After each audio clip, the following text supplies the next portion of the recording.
एक दिन हर आदमी के साथ ऐसा समस्या आता है और हर व्यक्ति जो है वो कंफ्यूज हो जाता है कि उसको जो है ये कागज को कैसे तैयार करना है। तो आज जो टॉपिक है, जिस टॉपिक को डिस्कस करने वाले हैं वो है कि पिता की मृत्यु के बाद, अगर पिता की मृत्यु हो जाती है तो संपत्ति को आपको अपने नाम कैसे ट्रांसफर करना है। मतलब पिता का तो डेथ हो गया और स्वाभाविक है कि पिता अगर होंगे और बच्चे उनके छोटे होते हैं तो पिता के नाम पे सारा संपत्ति रहता है। उसके बाद जब पिता की मृत्यु हो जाती है तो फिर बच्चे जो है अपने नाम पे अपना संपत्ति को करवाते हैं। तो आज इसी टॉपिक पे जो है चर्चा करने वाले हैं कि कैसे आपको इसका कागज जो है वो तैयार करना है। ठीक है, ये कागज जो है कैसे तैयार करना और आपको कौन सा कागज लेना है, कौन कौन सा कागज लिया जा सकता है। मतलब जैसे यहाँ पे हमने 1000 का स्टाम्प लिखा तो आप कौन कौन सा कागज ले सकते हैं। मतलब ऐसा कोई जरूरी है क्या कि 1000 का ही लेना है, तो उसके बारे में भी डिस्कस करेंगे। ठीक है, तो क्या क्या प्रक्रिया होता है उसको फॉलो करेंगे। चलिए देखते हैं। सबसे पहला काम आपको क्या करना है कि पिता के नाम जो भी संपत्ति है ना, जो भी पिता के नाम पे संपत्ति आपका है वो सारा का कागज तैयार कर लेना। मतलब सिर्फ पिता वाला, मतलब कागज जो है निकाल लेना है। कागज निकालने का मतलब होता है कि जैसे अगर किसी तरह का रजिस्ट्री का कोई पेपर है तो वो रजिस्ट्री वाला डॉक्यूमेंट होना चाहिए। अगर कोई खतियान है, ठीक है, तो वो खतियान आपको निकाल लेना चाहिए।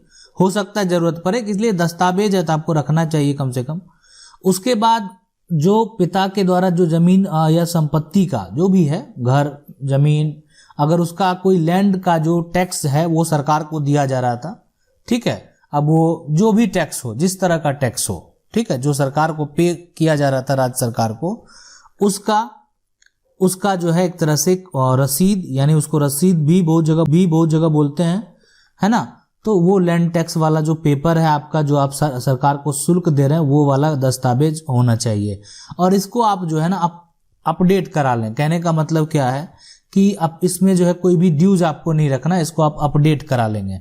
मतलब पिता की मृत्यु भी हो गई है तो भी आप इसको ये जो है अपडेट करा सकते हैं पिता के नाम पे, कोई दिक्कत, कोई इशू नहीं है।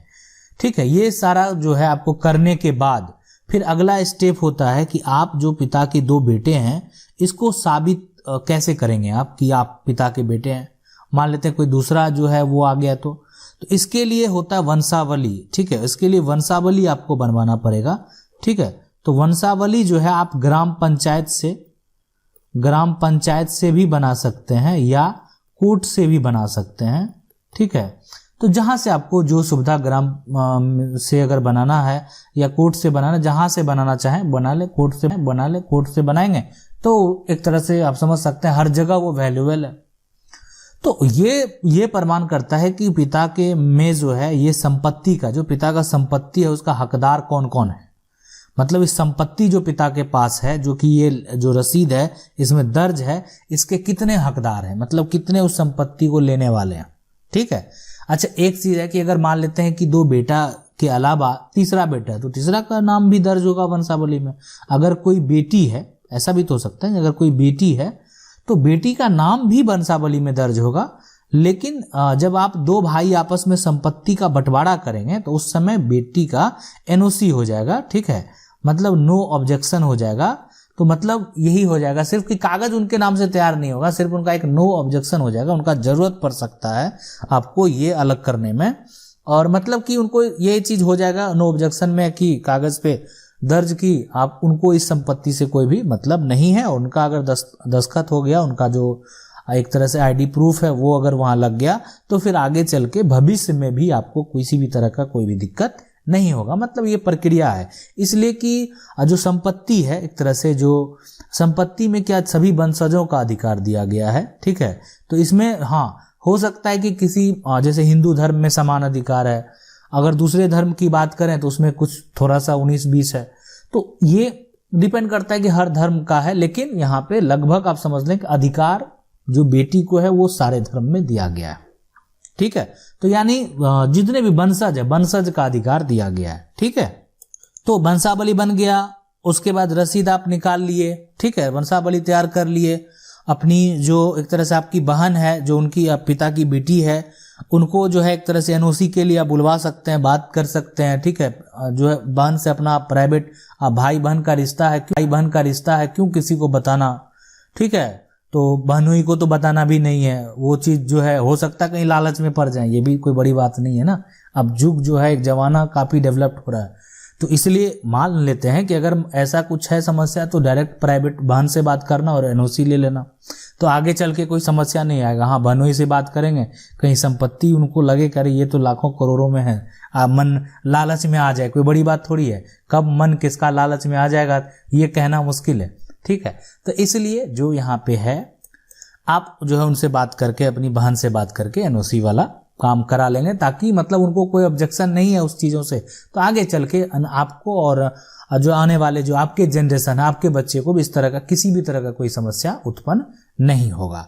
उसके बाद चलते हैं कागज की ओर। देखिए कागज में क्या करना है, सबसे पहले आपका जो रसीद में संपत्ति है, आप उसको क्या कर रहे हैं, अलग कर रहे हैं, ठीक है। रसीद में जो संपत्ति है, होता है कि आपको मान लेते हैं आप इसको नहीं लिख पाएंगे, हो सकता है गलत कर दिए तो ये बेकार हो गया, या कभी आप नहीं किए हैं, तो इसके लिए हम एक और ऑप्शन बता देते हैं। आप किसी प्राइवेट अमीन को संपर्क कर लीजिए, ठीक है, कोई भी, या दूसरा कोई भी वकील से संपर्क कर लिया, आपको दोनों में से कोई भी कर सकते हैं, ठीक है।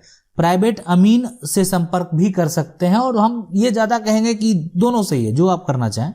देखिए अमीन में क्या होता है कि उनको खाता खेसरा वो सारा जो है वो नाप के, सारा चौहद्दी नक्शा वाइज देख के मेंशन कर देंगे। वकील के पास ये बात आपको खुद देना पड़ेगा, बस फर्क है ना, फर्क समझना है कि अमीन को ये खुद जानकारी है, वो खुद नक्शा देख के किस भाई का किधर चौहद्दी पड़ेगा वो देख के बता देंगे। हो सकता है अपना वो जो उनका डे बेसिस का जो शुल्क है वो आपसे लेंगे, लेकिन आपका ये काम तो हो जाएगा ना। तो यानी अमीन को जो आप रखेंगे तो ये फायदा होगा आपको। वकील को रखेंगे तो आपको खुद देना होगा, खाता खेसरा चौहद्दी खुद देना होगा लिख के।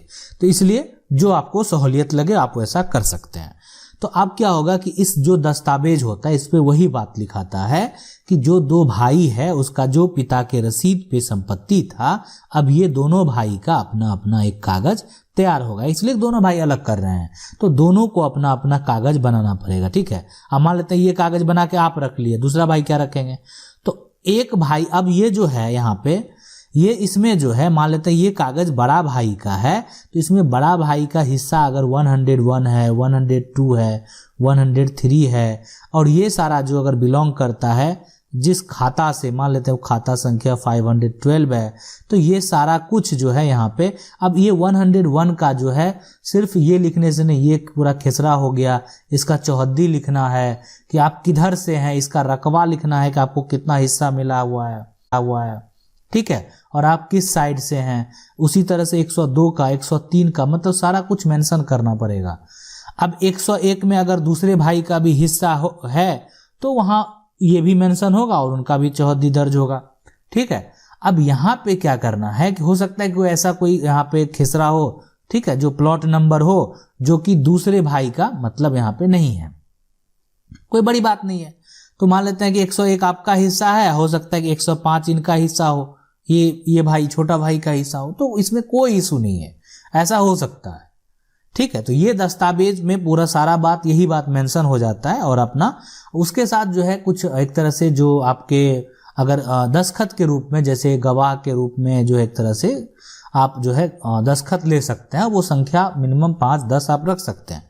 उसमें ज्यादातर जो है यहाँ पे जैसे कि आप एक तरह से बड़ा बेटा छोटा बेटा है, कोशिश करें आपके परिवार के ही चाचा, जो चेरे चाचा, 1-2-3 दस्तखत जो है उनका हो जाए, और जो हो जाए एक तरह से अगल बगल के हो जाएं, और साथ में अगर कुछ ग्राम पंचायत के लोग हैं तो उनका भी आप दस्तखत ले सकते हैं। ये दस्तावेज जब तैयार करा लेंगे आपका, ठीक है, तो ये एक तरह से आप इसको रजिस्टर्ड करवा लेंगे। आप ये जो है वकील को देंगे तो ये सारा काम आपका वहां से हो जाएगा, ये अमीन को भी देंगे तो वो भी करवा देंगे। ये जब आपका सारा एक तरह से रजिस्टर्ड तरीके से हो जाएगा तो आपको इसको ऑनलाइन कर देना है, ठीक है, ऑनलाइन कर देना है। ऑनलाइन करने के लिए जैसे ऑनलाइन सेवा मतलब आपको नहीं करने आ रहा है तो ऑनलाइन जो है अब ये प्रक्रिया होता है ऑनलाइन दाखिल खारिज का। लगभग सभी राज्य में, मतलब सभी राज्य में जो है ये अब है कि ऑनलाइन जो है सिस्टम हो ही गया दाखिल खारिज का। कहीं कहीं नहीं है लेकिन लगभग अब सब जगह है। तो इसको आपको जो है दाखिल खारिज कर लेना। लेकिन इससे पहले आप ये जरूर पता कर लेंगे कि आपके स्टेट में, आपके राज्य में कितना का स्टाम्प बंटवारा के लिए, रजिस्टर बंटवारा के लिए जो है चाहिए। ज़्यादातर जो स्टेट है वहाँ पे 1000 ही चाहिए, इसलिए हम आपको 1000 बता दिए। एक सहमति बंटवारा के लिए बहुत जगह 100 के स्टाम्प पेपर पे जो है काम होता है, तो लेकिन रजिस्टर्ड तरीके से करना सही होता है। तो आप ऑनलाइन सेवा के पास जाए और ऑनलाइन करवा लें इसको, और ऑनलाइन कराने के बाद जो है आपका ऑनलाइन दाखिल खारिज प्रक्रिया जो है उसका जो है एक तरह से नंबर जनरेट हो जाएगा, और उसके बाद अपना स्टेटस देखते रहें। जब आपका नंबर आएगा तो आपको बुलाया जाएगा, और उस केस में अपना आप दस्तावेज लेके जाएंगे, वंशावली हो गया, और साथ में आप जो है वंशावली में तो यहाँ पे बहन का शेयर है, उनका तो बंटवारा हुआ नहीं, तो हो सकता है कि उनको भी वहाँ पे एक तरह से ये चीज़ असहमति के लिए पूछा जाए। एक बार अधिकारी के द्वारा वेरीफाई करके आपका संपत्ति रजिस्टर बंटवारा से अगर अलग हो गया तो आने वाले समय में आपको किसी भी तरह का दिक्कत नहीं होगा, और इसका मान्यता कोर्ट में भी होता है। आशा करते हैं वीडियो अच्छा लगा। वीडियो को लाइक जरूर कर दें। चैनल को पहली बार देख रहे हैं, सब्सक्राइब करके जो बेल आइकन है उसको जरूर दबा लीजिए। मिलते हैं अगले वीडियो में, तब तक के लिए